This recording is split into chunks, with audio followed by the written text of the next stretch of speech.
It takes an extra ordinary, different person to invent anything because you're going to be ridiculed because you're not doing the norm. You're going against the grain, and when you do the norm, unnormal, abnormal, and you go against the grain. One thing I can say is when you do things like that, there is no standard or no mold to follow. You know what I mean? The patterns of success are, based upon the track record of those who have been successful doing the norm. And what I mean by that is, if you look at my clothing line, Raw Squirrel Clothing,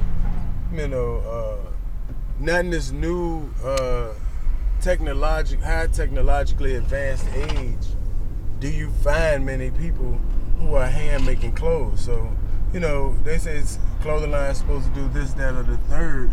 Well, that's only when sewing clothes with a machine and you have others to success to be compared to or by.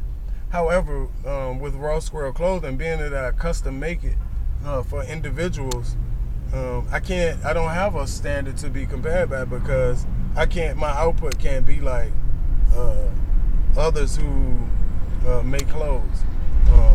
People have said, well, your clothes ain't doing well as Sean John or Rockaway.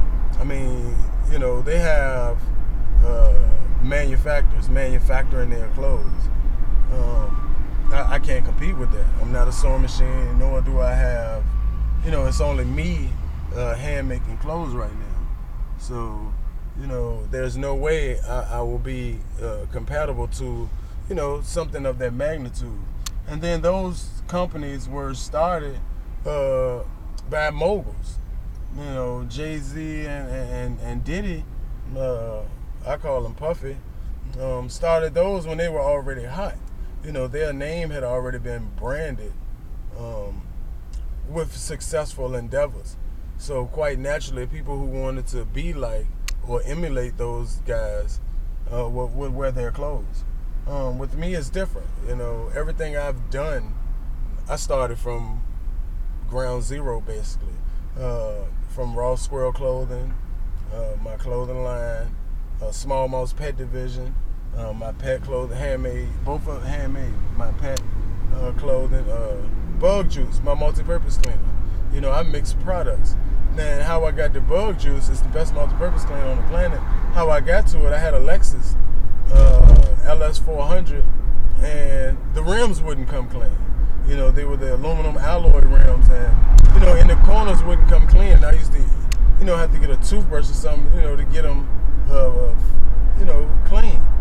And I looked at other